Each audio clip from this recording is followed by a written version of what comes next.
And welcome once again to another edition of the Truth Hour. My name is Johnny Guzman. It's a pleasure to be here on this Monday, the 23rd of April, 2012. Well, today's topic, Jesus Christ, Lies and Deceit. And as always, we're going to bring in our good friend Santos Bonacci in to discuss this topic that's been around for 2,000 years, Jesus Christ. Who is the mystical, historical Jesus Christ? We're going to see what Santos Bonacci has to say. But before we get into that, I would like to remind you to join us in Facebook. Send us your invitations at QLP Multimedia at gmail.com. And you can see all of our previous shows in our YouTube channel, QL Television. Okay, so let's bring in our good friend Santos Bonacci. How you doing, Santos? Welcome to the Truth Hour once again. Thank you, Johnny. Pleasure to be here. Santos, tonight's topic, Jesus Christ, Lies and Deceit. Why? Before we get into this topic, I want to share this quick story with you. I went to visit a friend over the weekend, and this is a woman who's been in the research of consciousness for the past 20 years. She was very aware of this so-called fable or story about Jesus. She's done a lot of research on this. She's been involved with many mystical groups, hermetic groups, and so forth.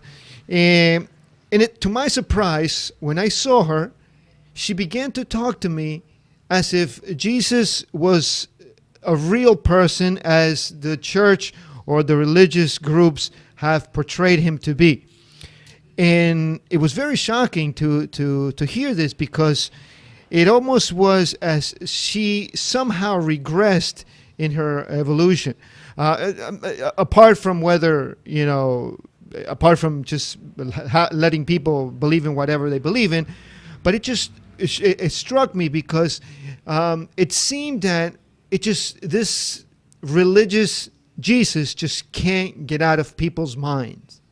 It's always there. It's almost as if people are afraid to believe in the Jesus that the Catholic Church and his Christian buddies have given us for the past 2,000 years.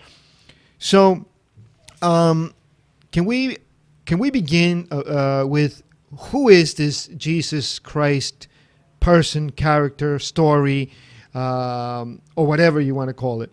Let's begin with that, and then I want to ask you some questions, because there's a book here that I have here. I'm going to bring it up here. It's called The Lost Years of Jesus by Elizabeth Clare Prophet, where she goes into detail with many people and also researchers who have documented information that this Jesus person was in India and in Tibet and so forth. So let's begin with you, Santos, on who is this Jesus Christ.